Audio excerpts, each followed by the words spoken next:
Shri PV Narasimha Rao గారి 19వ వర్ధంతి కార్యక్రమంలో హర్యానా గవర్నర్ పెద్దలు బండారు దత్తాత్రేయ గారు, సహచర మంత్రులు శ్రీధర్ బాబు గారు, కోమటిరెడ్డి వెంకటరెడ్డి గారు, పెద్దలు వి హనుమంతరావు గారు, జూపల్లి కృష్ణారావు గారు, ముఖ్యమైన పెద్దలు పివి నరసింహారావు గారి కుటుంబ సభ్యులు అందరూ ఈ కార్యక్రమంలో పాల్గొని ఈ దేశ కీర్తి ప్రతిష్టలను ప్రపంచానికి తెలియజెప్పిన గొప్ప మేధావి, బహుభాషా కోవిదుడు శ్రీ పివి నరసింహారావు గారు మన తెలంగాణ బిడ్డ కావడం మనందరి యొక్క అదృష్టం. వారు గ్రామ స్థాయి నుండి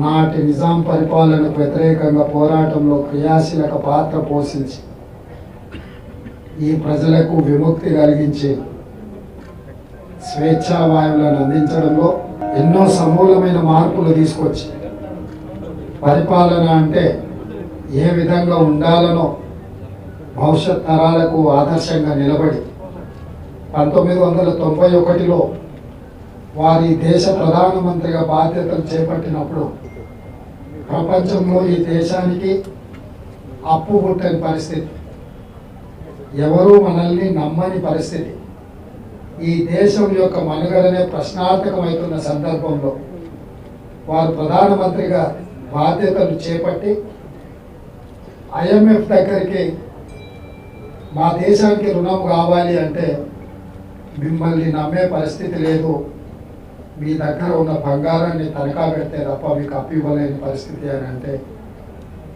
నాటి పివి నరసింహారావు గారు సాహసోపేతమైన నిర్ణయం తీసుకొని బంగారాన్ని తనఖా పెట్టైనా సరే ఈ దేశాన్ని కాపాడాలి, ఆర్థిక వ్యవస్థను పునర్వ్యవస్థీకరించాలని నిర్ణయం తీసుకున్నారు. అప్పుడు అదొక పెద్ద దుమారం ఈ దేశ రాజకీయాలు, ప్రపంచంలోనే ఒక చర్చ. ఆ సందర్భంగా పార్లమెంటులో చర్చకు తెరలేసినప్పుడు దేశమంతా ఆసక్తిగా ఎదురు చూస్తుంటే పివి నరసింహారావు గారు ఎంతో పెద్ద ఉపన్యాసం చెప్తారు, లేకపోతే వివరణ ఇచ్చుకుంటారు అని అందరు ఆశించినప్పుడు వారు లేచి నించొని సంస్కృతంలో ఒక శ్లోకం చదివి కూర్చున్నాడు. దాని సారాంశం ఏంటంటే, తెలివైన వాడు సగం ఆస్తిని పోగొట్టుకునేనా మిగతా సగాన్ని కాపాడుకుంటాడు అనేది దాని సారాంశం. బంగారాన్ని ఎందుకు మీరు కుదవబెట్టి అప్పులు తీసుకొస్తున్నారు అని చర్చించినప్పుడు, ప్రశ్నించినప్పుడు మిగతా సగం కాపాడుకోవడం కోసమైనా ఒక సగాన్ని వదులుకోవడం విఘ్నుడు చేసే పని అని చెప్పి వారు ఆనాడు చెప్పారు. ఆ చెప్పిన దాన్ని వారు నిజం చేసి చూపించి ఈరోజు సరళీకృత విధానాలను తీసుకొచ్చి ప్రపంచంతోనే పోటీ పడే విధంగా కోట్లాది మంది యువకులు ప్రపంచంలోనే మన మేధస్సును IT రూపంలో, శాస్త్రవేత్తల రూపంలో ప్రపంచానికే మన యొక్క మేధా సంపత్తిని ఎగుమతి చేసే విధంగా ఈ దేశాన్ని బలోపేతమైన ఆర్థిక వ్యవస్థగా కీర్తిశేషులు పివి నరసింహారావు గారు తీర్చిదిద్దారు. వారికి ఈ దేశం ఎప్పుడు రుణపడి ఉంటుంది.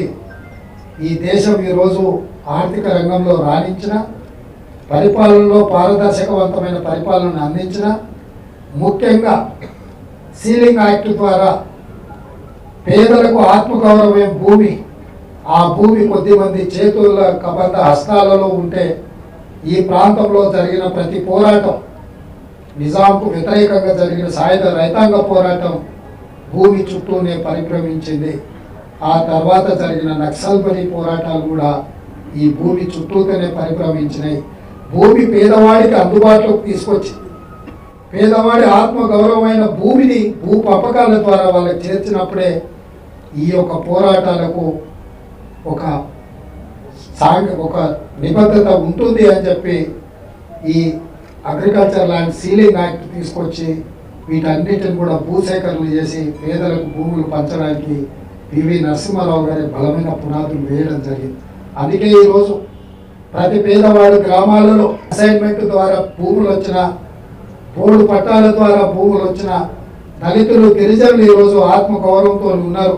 మాకు భూమి ఉంది, మాకు ఊరు ఉంది, ఆ ఊర్లో మాకు భూమి ఉంది అని చెప్పి ఈరోజు గొప్పగా చెప్పుకుంటున్నారు అని అంటే దానికి ప్రధానమైన కారణం మాజీ ప్రధానమంత్రి పివి నరసింహారావు గారు అని చెప్పి మనందరం ఈ సందర్భంగా గుర్తు చేసుకోవాల్సిన బాధ్యత ఉన్నది. వారు మన మధ్యలో లేకపోయినా పరిపాలనలో వారు తీసుకొచ్చిన వారు ఇచ్చిన దిశ ఈరోజు మేమందరం కూడా వాటిని నిత్యం గుర్తు చేసుకుంటూ పరిపాలన అందిస్తే తప్పకుండా ఒక సుపరిపాలన అందించడానికి అవకాశం ఉంటుంది. ఇక్కడ పివి నరసింహారావు గారి ఘాట్ ఉన్నది. అదేవిధంగా కొంచెం ముందుకెళ్తే కీర్తిశేషులు జైపాల్ రెడ్డి గారి ఘాట్ కూడా ఉన్నాయి. ఈ రెండింటినీ తెలంగాణ రాష్ట్ర ప్రభుత్వం అద్భుతంగా అభివృద్ధి చేయాల్సిన బాధ్యత ఇక్కడున్న మా మంత్రివర్గ శాఖలో మా మీద ఉన్నది. ఎందుకంటే తెలంగాణకు పివి నరసింహారావు గారు ఆద్యుడు, వారిని ఆదర్శంగా తీసుకొని నాకు తెలిసి వారి కుటుంబంలో ఒక సభ్యుడిగా జైపాల్ రెడ్డి గారు బ్రతుకున్నంత కాలం ఆ కుటుంబంతో వారికి గొప్ప అనుబంధం ఉంది. వారి నుంచి నేర్చుకున్న పరిపాలన విధానాన్ని వారు అమలు చేయడమే ఈరోజు హైదరాబాద్ నగరంలో మెట్రో ఇట్లాంటి ఎన్నో పరిపాలనలో కొన్ని అద్భుతాలు జరిగినాయి.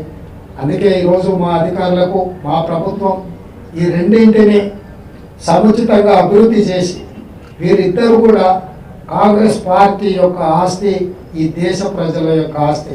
తెలంగాణ ప్రజలకు ఒక రకంగా పివి నరసింహారావు గారు, రెండవ రకంగా జైపాల్ రెడ్డి గారు లంకె బిందెలు లాంటి వాళ్ళు. వీటిని జాగ్రత్తగా వారసత్వ